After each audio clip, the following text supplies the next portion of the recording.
Well, good afternoon, everyone, and welcome to the latest in RUSI's Adversarial Studies seminar series, where we seek to examine the ways in which evolving competitor approaches will challenge the Western way of warfare in the 21st century.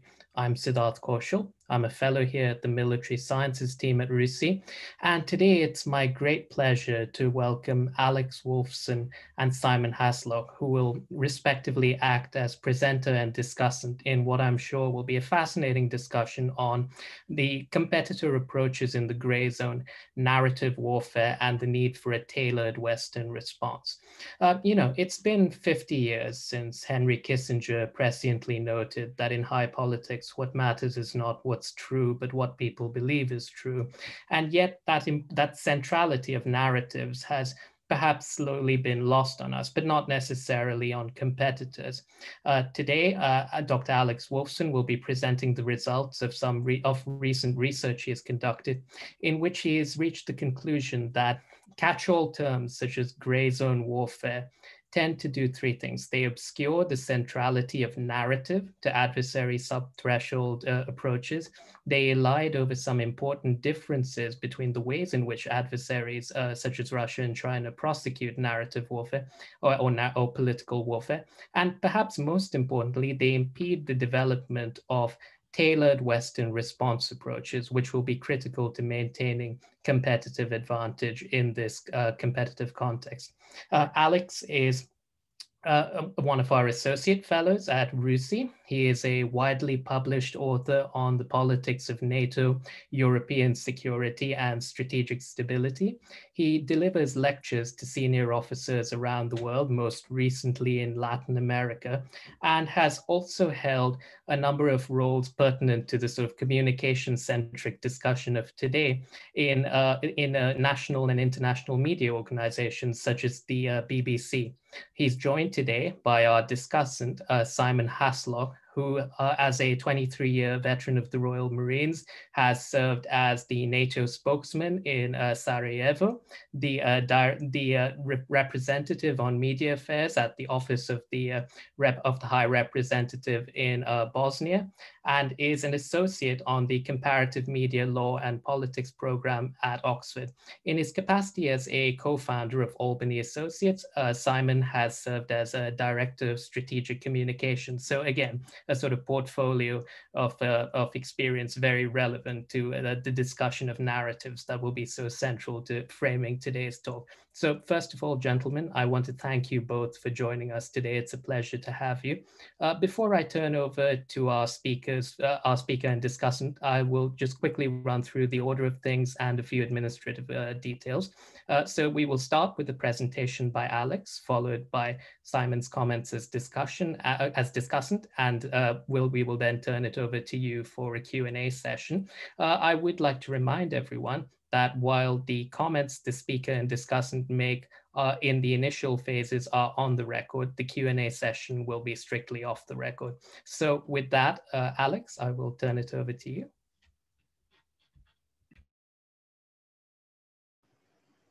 Thanks very much, Sid. Good afternoon, everyone.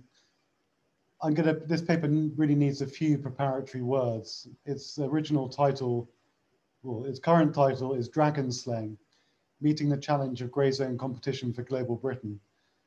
So for those of you expecting a radical critique of Chinese and Russian political warfare, that's not the primary focus of that paper, although I do delve into it to some extent. The main thrust of the paper is to place the findings of the integrated review into the context of both Russian and Chinese activity, and to examine what I consider to be Western and the UK in particular's point of weakness. I go some way in clarifying the major conceptual fault lines of the Global Britain paper by examining the nature of persistent competition, and above all, the importance of narrative in political warfare. I first started thinking about this paper about a year ago in the run-up to the integrated review, but it has its roots in work that I've been doing for considerably longer. It is based on some of the principles of thinking about strategic communications and narrative that I put into practice almost 20 years ago now, whilst working at the BBC.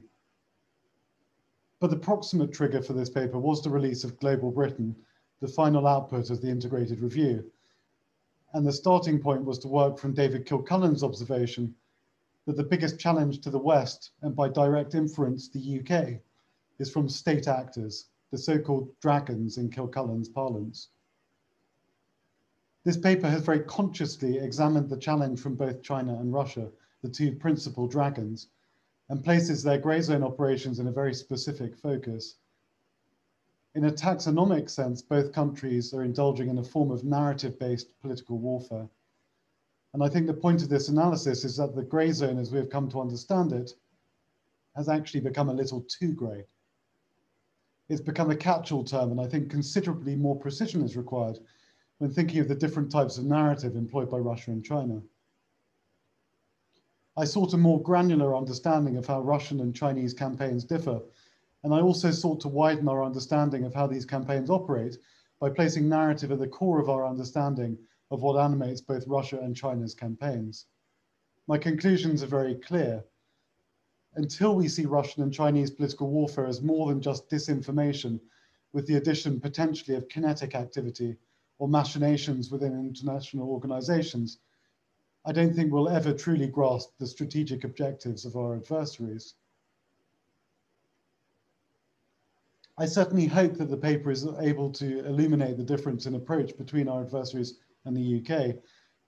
Certainly, the intellectual leanings of the Global Britain paper suggested that a reset is required in Britain's grand strategy. As I've gone on to say, that this calls for a value-based approach to international affairs, especially the defense of liberal democracy, to be placed at the very core of everything that Britain does. Whilst the paper is explicit that the post-Cold War international order has long ended, in its place, as Global Britain puts it anyway, is intensified competition between states over interests, norms, and values. And I think that is really the key point. Competition now is in large part ideational, a war over meaning, in other words, narrative.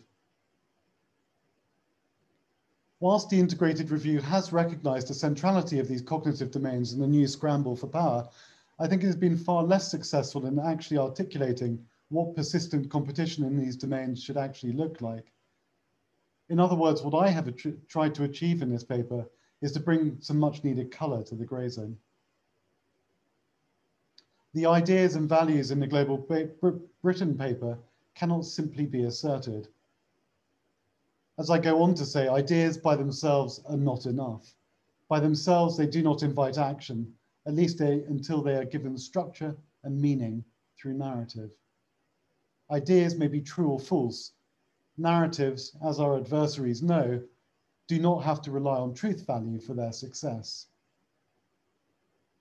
This is an unapologetically dense paper, and I invite you to dip in and out of the printed version, the different sections of the printed version. But I will try at this point to give you a flavor of the arguments that I've presented overall. The starting point for me is that the West is at an unusual inflection point. The recognition that the long period of consensus politics is over. And it does seem that President Biden's team recognize this in a profound way, certainly more than any former president has. His team have been much influenced by John Eikenberry's book, A World Safe for Democracy.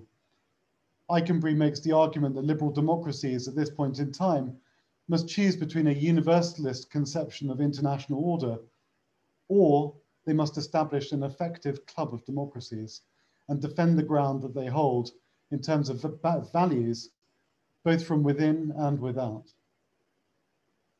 And within this world of bounded democracies also rages a battle for identity.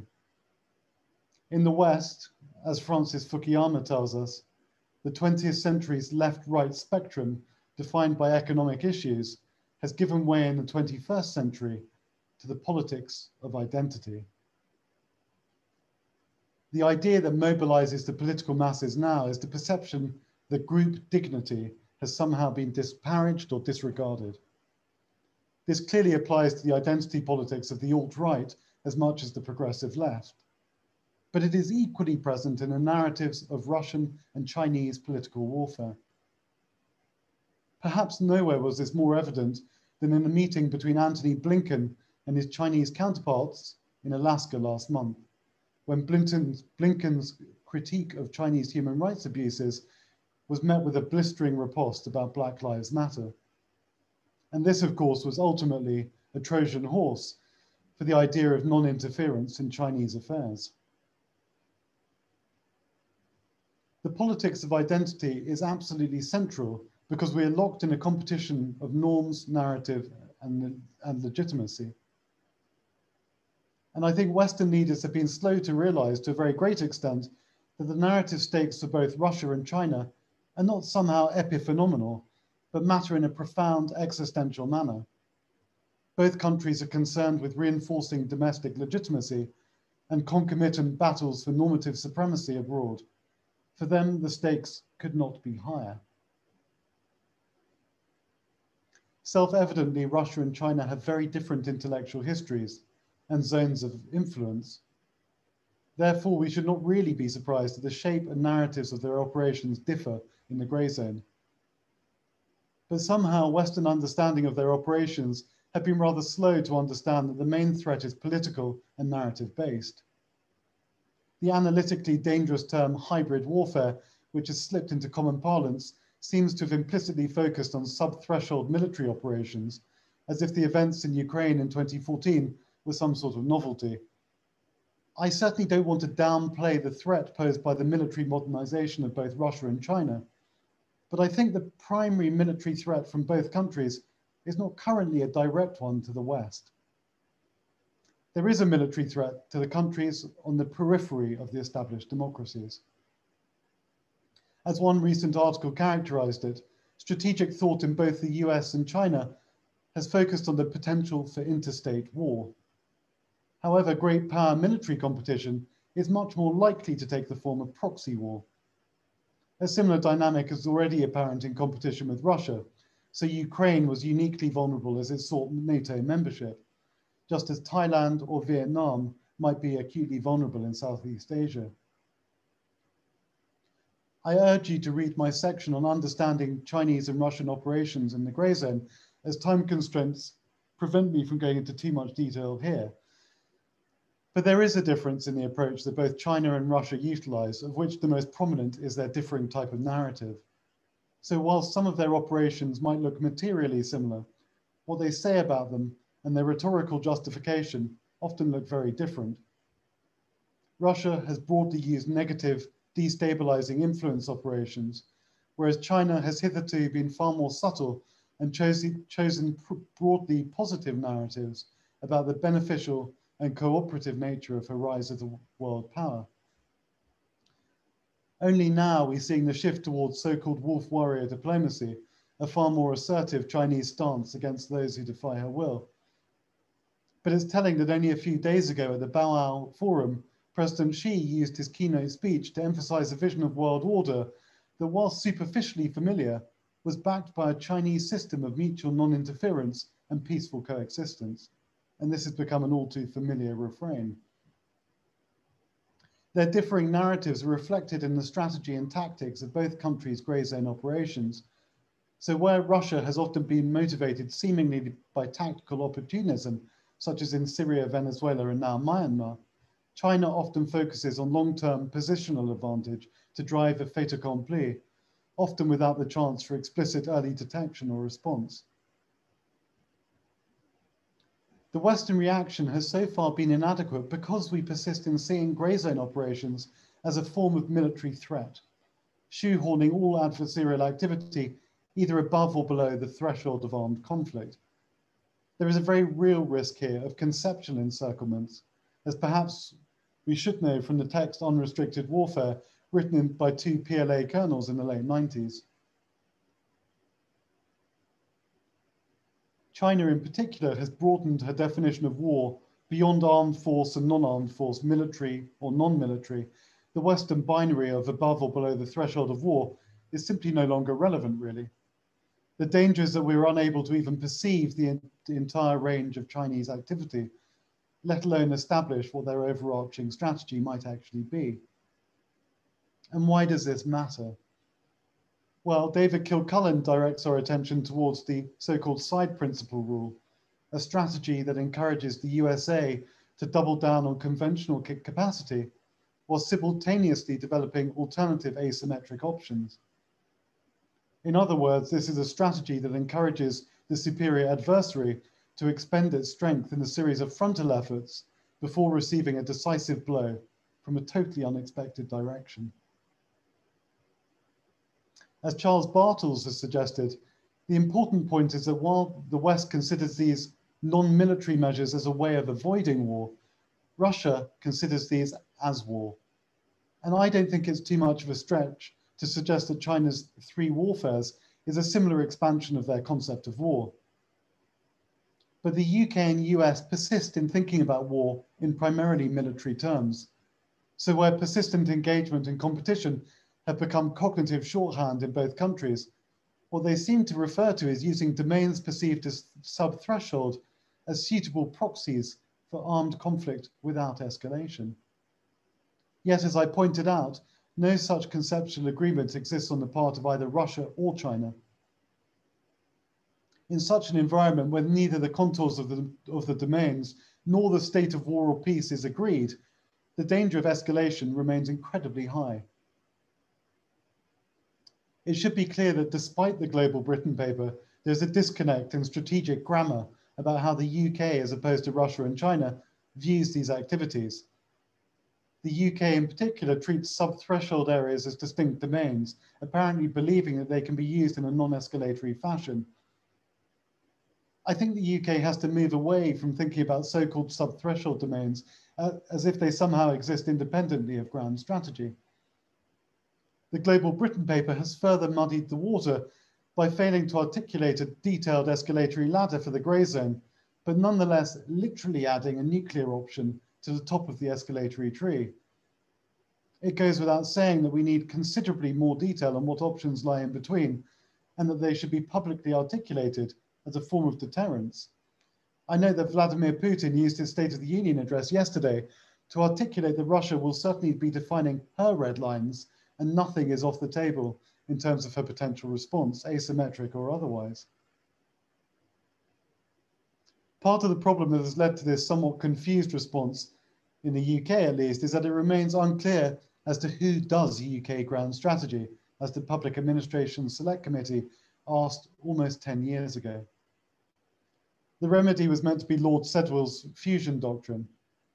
In other words, much like our Chinese and Russian competitors, we were meant to take a whole of government approach to strategy. And while some advancement has been made in that area, I don't think that Global Britain yet represents a coherent joined up idea, nor a fully integrated strategy. Indeed, the relationship between Global Britain as a concept and the values at the heart of liberal democracy have yet to really be defined. And what is missing is a narrative. I can think of many potential narratives to fit the notion of Global Britain, and sadly, not all of them are positive. We need a new narrative about liberal democracy that can appeal to both domestic and international audiences, overcoming the challenges from the politics of grievance. The creation of such a narrative should inform ground strategy by simply answering the questions of what we are defending, why we are doing so, and what sort of world order we aim to produce. Certainly our adversaries are well down the road in telling their own narratives about world order. It is both unreasonable and inappropriate to lay this task solely at the feet of the armed forces, at least in a democracy with civilian rule. It should not be their role. But whilst the Global Britain paper and the integrated operating concept identify the importance of grey zone operations and pay lip service to narrative, they fail to coherently define either. One is left with the impression that military primacy in the grey zone is the order of the day, and narrative something of an ill-defined afterthought. The point of my analysis is that Russia and China conceive of warfare in almost an entirely different fashion. For Russia and China, it is the development in the information psychological sphere that is the real innovation. This type of warfare is fundamentally concerned with influence, so that the threat we currently face is not so much information warfare, but rather warfare over narrative. That is the meaning of information. Narratives do not convey facts, rather they attempt to push a meaning for the facts to an audience. And this is a vital distinction. To simply fight disinformation with alternative information is counterproductive. It simply puts you in a fight for legitimacy with your adversary. The only real way to prosecute a campaign concerned with identity and meaning is to provide robust alternative narratives. In other words, the idea is not simply to provide better data, but rather a weaponized narrative that frames events to our advantage. In the US, I think Joe Biden is making strides in the right direction. His effective reboot of the New Deal appears to be a conscious healing of division, a re-articulation of American values in a new form of social contract for the 21st century. But in the UK, the Integrated Review has done little to shift the burden of grey zone operations away from being predominantly led by the military. But for the reasons I have outlined, a military-dominated approach to a conflict that is increasingly political in nature is simply inappropriate. And whilst government recognised this as far back as 2018, one of the great weaknesses of the UK's position remains the lack of a truly whole-of-government approach, the pinnacle of which should be a cabinet-level responsibility, giving direction for mobilising the correct combination of the resources of the state and, where appropriate, the private sector.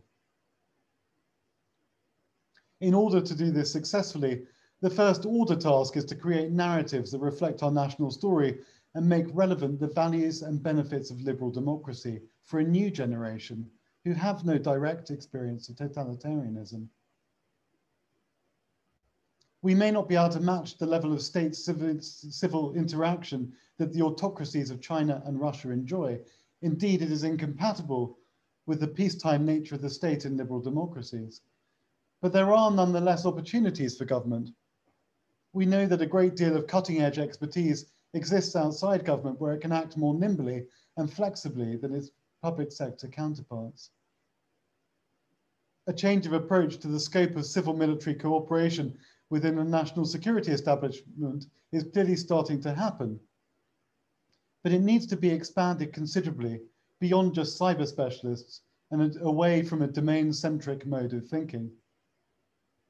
The struggle with rising challenger states is likely to persist for a considerable period of time and requires both the UK and the US to adopt a long-term strategy. David Kilcullen suggests an approach that he names as going Byzantine, and I'm inclined to agree. This strategy is unashamedly accepting of the fact that US and by implication Western primacy in its current form is simply impossible. Rather, Kilcullen asserts that the assurance of liberty, even in a world that the West no longer dominates militarily, requires playing for time. In practical terms, this really means selectively copying some of the tactics and strategies of the dragons in order to target their vulnerabilities. Persistent engagement would require a conceptual shift in the UK and US, broadening the conception of battlefield dominance. As Sid, our moderator today, has himself suggested in the paper, which I commend you to read, strategic raiding is the new military paradigm. The point being that the UK will be positioning smaller forward deployed teams as part of a persistent presence to head off conflicts at the source, detect threats ahead of time, and assist potential allies. I suggest that there is an argument here for including far more civilian and far less military capability as part of this presence. In terms of grand strategy, I think this looks very much like a return to détente in the later 60s and 70s. The strategic picture at that point in time is strikingly similar to today in many ways. The flexibility available to the Cold War powers had narrowed. Leaders in the US, Soviet Union, Europe, and even China were concerned about domestic support for their ideologies, frightened by the possibility of nuclear war, worried about the solidity of their alliances, and even about the cohesion of their own societies. The point was that the architects of détente sought to set rules for what they understood would continue to be a contest. Much the same is true today. Persistent engagement without any guiding purpose or limit simply raises too many prospects for uncontrolled escalation. This means a very different type of world to the one that all of the global players have become used to, not least the US and UK. The nascent Biden doctrine requires a strong network of regional alliances to ensure international stability. And the biggest challenge for the US and the UK alike will be the successful re-articulation of their values through a robust narrative. Thank you very much. Alex, thanks very much. That was fascinating, and you've given us all a ton to think about. But before we turn over to the audience, who I'm sure have a lot of questions for you, could I first invite Simon to offer his comments as discussant? Yes, hi. Can you hear me? Yes, I think from my point of view, the first thing to do is to perhaps say why the paper. I mean. As Albany Associates, obviously I'm bound to say that we commissioned this paper. And why did we commission the paper?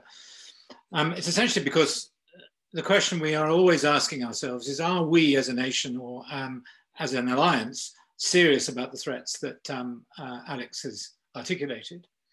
And I think it's important to underline what he's saying about China in particular, which approaches this as a all of government, but not just an all of government, but all of the people approach, and I don't think it's, again, Alex referred to the sort of 60s, and I think the only time since we've had the sort of idea of a societal approach to this sort of issue was at various points during the Cold War.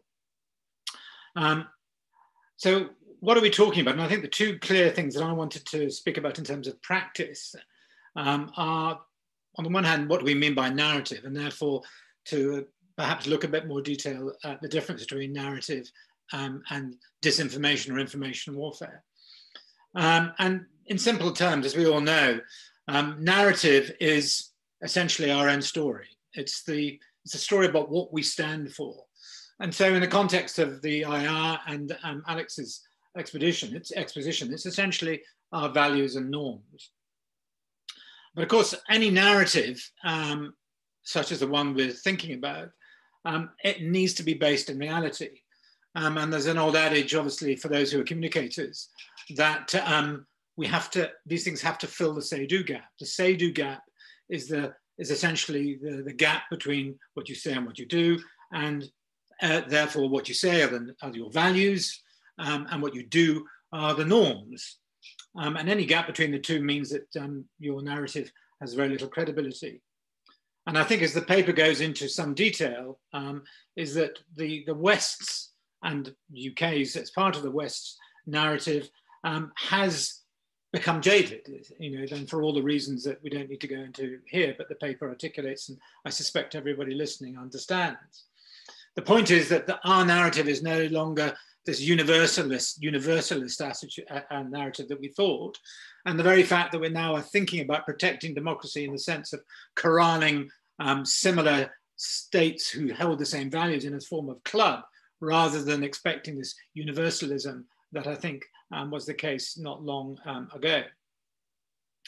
So it's important that in the eyes of the target audience, we do do what we say we're going to do.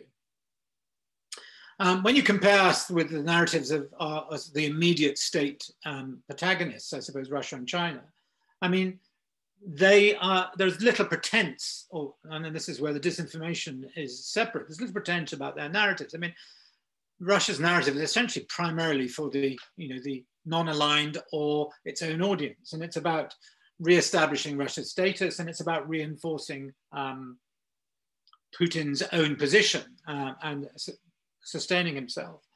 And so a lot of the disinformation and informational attacks or activities in the grey zone against the West are to portray the West as decadent, in decline, antagonistic to the way Russia's right to the world. China, though, I think, and I think we'll all agree, is a much more systemic challenge. Albany's chairman, Rob Fry, described this phrase as purposeful autocracy, this idea that autocracy isn't necessarily bad, it has a sense of purpose. And it's better in the modern world, particularly in the developing world, than this decadent, declining liberal democracy. And that idea of purposeful autocracy does have some credibility. You know, they will argue, it is, can be argued against, but they will argue, of course, that, their system is about majority. They can raise the living standards of the majority much more quickly than would be the case under a Western sponsor system. And therefore, the minorities and human rights are a casualty of that, which have to be accepted and understood. So how are narratives created and sustained? Well, I mean, this is about telling the stories that support the narrative. So, when you have come to a decision about the narrative and the story about who you are, and I think that's where there is some confusion in the West, and we need to pay attention to it, you then need to prosecute that by distributing the stories which support that narrative and clearly demonstrate that what you say is what you do. And disinformation, if you like, from the competitor's point of view, is about disruption and undermining the narrative of your nearest competitors or your main competitors. And at the same time, that disruption reinforces your own narrative. So it's a way of reinforcing your own narrative. If you are saying the West is in decline, you want information to get out there that supports that. Now, the other thing that's important to understand, I think, about autocracies is if you like, the juxtaposition of the social media and the digital world.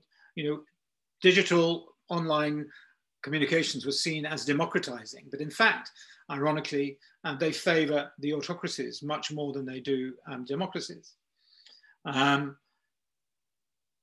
They speak and spread disinformation dramatically on unregulated social media platforms, and they operate under the guise of freedom of expression. But of course, the sort of thing they're able to do and control and deliver are things that the very nature of democracies would not be able to accept. And the key to all of this, of course, is pace and volume. And this is why we sort of look at our own approach and think, are we serious about this? Because it's the pace and volume that Russia in particular is able to maintain that is the difference. Obviously, the more a story is repeated, the more it's going to be believed regardless of the truth. The more times you hear something, the more believable it comes. And so automation, artificial intelligence, bots are what Russia increasingly rely on, and increasingly China is learning this. Now, COVID is an interesting example, the nearest example. I mean, it's what everybody talks to at the moment. I mean, Russia has propagated an awful lot of disinformation about COVID online. Things like, it comes from a lab, it was a chemical weapon conceived in the laboratory, that it's a cover, COVID's been a cover for the effects of the 5G transmission towers, etc. These are things that originate and are then propagated by Russian automated systems. I read somewhere, I can't remember where it is now to credit it, but I think I read somewhere that possibly 70% of the information transmitted on Twitter about COVID comes from bots. So, I mean, if you ask me the question where I got that from, I couldn't answer, but I could probably find out. But whatever it is, it's a significant proportion, which is not any human activity whatsoever. And we talked about persistent competition. Well, I mean, Russia's approach to information warfare in the disinformation space is about perpetual adversarial competition. And it looks at this as an ecosystem, and many people in the communications world will talk about information ecosystem or information ecologies. And this recognizes that these narratives and the support for narratives and the undermining of stories comes from a variety of sources, and it's not from a single direction. And this ecosystem that Russia uses, and is now increasingly the case with China, is the idea of official government statements, state-sponsored media statements, RT, Sputnik, etc., then proxy medias, then weaponized social media, and then reinforced by cyber operations, including hacks, cloning other people's sites, forgeries, and site capture. So they have an ecosystem which works together in a coordinated and organized fashion. And this is something that we're not yet sufficiently competing against. As you said, China has a systemic narrative. And again, for them, COVID is a pretty good example. COVID is a pretty good example of what they've been doing and trying to portray the West as chaotic, decadent, and incompetent. And they have latched onto this idea that, in fact, COVID was not something that happened in China, but that was also devised and conceived in a US laboratory as a chemical or biological weapon. So I think they're learning from Russia. We have yet to match the pace and volume of their activity. This idea that it comes from diplomats, from trolls, from bots, and technology is something that we need to understand.